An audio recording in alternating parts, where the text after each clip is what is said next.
The Book of the Damned, by Charles Hoyfort, Chapter 6 in. Because, with many of our data of coal that has fallen from the sky as accessible then as they are now, and with the scientific pronouncement that coal is fossil, how, in the real existence, by which we mean a consistent existence, or a state in which there is real intelligence, or a form of thinking that does not indistinguishably merge away with imbecility, could there have been such a row as that which was raised about 40 years ago over Dr. Hunn's announcement that he had found fossils in meteorites? Accessible to anybody at that time. Philosophical Magazine, Series 4, Volume 17, page 425.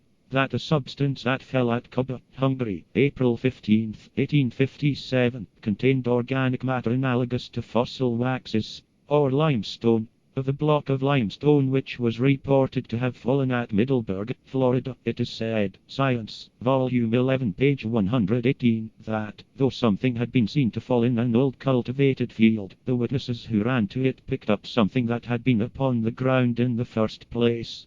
The writer who tells us this, with the usual exclusion imagination, known as stupidity, but unjustly, because there is no real stupidity, thinks he can think of a good-sized stone that had for many years been in a cultivated field, but that had never been seen before, had never interfered with plowing, for instance. He is earnest and unjarred when he writes that this stone weighs 200 pounds. My own notion, founded upon my own experience in seeing, is that a block of stone weighing 500 pounds might be in one's parlour 20 years, virtually unseen, but not in an old cultivated field, where it interfered with ploughing, not anywhere, if it interfered. Dr. Hunt said that he had found fossils in meteorites. There is a description of the corals, sponges, shells, and crinoids, all of them microscopic, which he photographed in Popular Science, Volume 20, page 83. Dr. Hunt was a well-known scientist. He was better known after that. Anybody may theorize upon other worlds and conditions upon them that are similar to our own conditions.